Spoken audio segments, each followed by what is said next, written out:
என்ன பாண்டிய மன்னா, ரோமாபுரியில் குலமண்டபத்திலே உனது தூதுவர்கள் இருக்கிறார்கள். இதோ பாண்டியத்தின் மேலாவிலே ரோமாபுரியில் தூதுவர்களாகவும் வீரர்களாகவும் வீற்றிருக்கின்றன. கடல் கடந்து கொடி கட்டி ஆளுகிறாய். அந்த கொடி கம்பம் முறிந்து விழ அயல்நாட்டாரிகள் துடிக்க உன் கொடுங்கோலில் அவசர தீர்ப்புக்கு ஆளாகி குடியுண்ட கோவலனின் மனைவி கண்ணகி நான் என்பது அறிந்திருக்க. ஓஹோ, கோவலன் மனைவியா? கோவலனின் மனைவியா? சிலம்பத்திடைய கல்வனின் மனைவி. போதும் மன்னா, போதும். ஆராய்ந்து தீர்ப்பு வழங்க வேண்டும். ஆராயாமல் தீர்ப்பு வழங்கினால் அது கொடுங்கோல் மன்னவா? கல்வனைக்குள்ளே செய்வதற்கு கொடுங்கோல் அல்ல, அதுவே அரசு நீதி. உன் கணவன் கையில் இருந்தது கோபில தேவியின் சிலம்பு. அது கோபில தேவியின் சிலம்பு அல்ல, கோவலன் தேவியால் அந்த கண்ணகியின் சிலம்பு. நம்ப முடியாது என்ன? நீ யார் நம்புவதற்கு? உன்னை யார் நம்ப சொன்னாய்? உன் மீது வழக்கு கொடுக்க வந்தவன் நான், குற்றவாளி நீ. ஆற்றத்தின் அழிவு கண்ணை மூடிவிடாதே கண்ணகி. உன் கணவன் கையும் களவுமாக பிடிபட்டான். நான் குற்றவாளியா? ஆம், நீ குற்றவாளி. அதனால் வழக்கு கொடுக்கும் உரிமை உனக்கில்லை. இதோ இருக்கிறார்களே நேர்மைமிக்க மனிதர்கள், இவர்கள் சொல்லட்டும் நல்ல தீர்ப்பை. அப்படியானால் தேவி அணிந்திருக்கும் சிலம்பு அவைகளில் ஒன்று என்னுடையது. அதற்கு அடையாளம் அடையாளம் வேண்டுமா? 1000 கேள்விகள் என்னை கேட்டு உன்னை குற்றமற்றவனாக்கிக் கொள்ள துடிக்கின்றாயே. இப்படி ஒரு கேள்வி நேருக்கு நேரே நான் தானே கேட்டிருந்தால் நீதி வழங்கவா நடு செய்ய நின்றிருப்பேன். உன்னை நிலைத்திருக்குமே, என் அத்தானின் உயிரும் தாங்கி இருக்குமே. அம்மா, தேவி அணிந்திருக்கும் சிலம்பு உன்னுடையது என்று நிரூபித்து காட்ட முடியுமா? நிரூபித்து என்ன பயன்? உயிரிழந்த பிணத்தை உயிர் கொடுத்து தருவீர்களா? வெட்டுண்ட தலைகளை ஒட்டி தருவீர்களா? முடியாது உங்களால், முடியாது உங்களால். ஆனால் என் அத்தானின் தலையை நோக்கியது போல் ஒவ்வொரு தலையை நோக்க வைத்தேன். பாண்டிய மன்னா, உன்னுடைய மனைவியின் மலர் சிலம்பில்லவே முத்துக்களா மாணிக்க பெயர்களா? முத்துக்கள், அதுவும் கொற்கை முத்துக்கள்.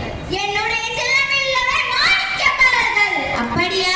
எங்கே பார்க்கலாம்? தேவி, உங்கள் சிலம்பை கொடுங்கள்.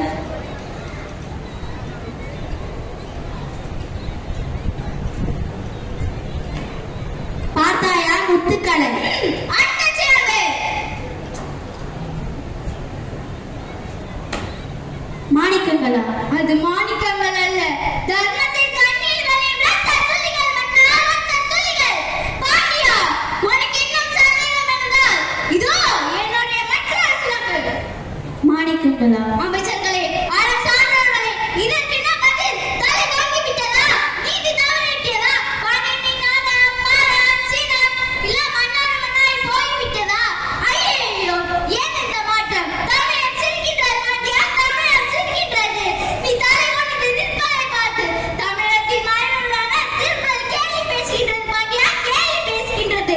ஒன்று கொடுங்கோல் அளித்த தீர்ப்பை பார்த்து ஆனை சேனை 1000 எதிர்த்து வந்தாலும் செம்மாந்து நடக்கும் உன் வீரம் எங்கே?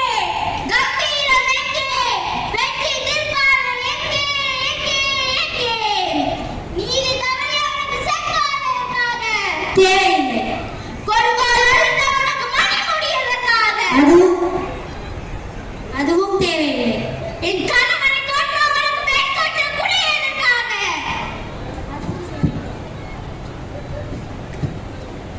அழு, அழு, இதை காணம் முழுக்க வைத்த காவலனே அழு. என் கணவனை என் கண்ணாலும் மலர்வானனி துடிக்க துடிக்க கொன்ற பாவியே அழு. கண்ணகி, உன் கணவன் கல்வன் அல்ல, ஆராயாமல் கொன்றுவா என்று சொன்ன நானே கல்வன். தாயகமே, தமிழே, தாயே, என்னை மன்னித்து விடமா, மன்னித்து விடு. அரசே, அரசே, சாய்ந்த செங்கோலை உயிர் கொடுத்து நிமிர்த்தி விட்டீர்கள்.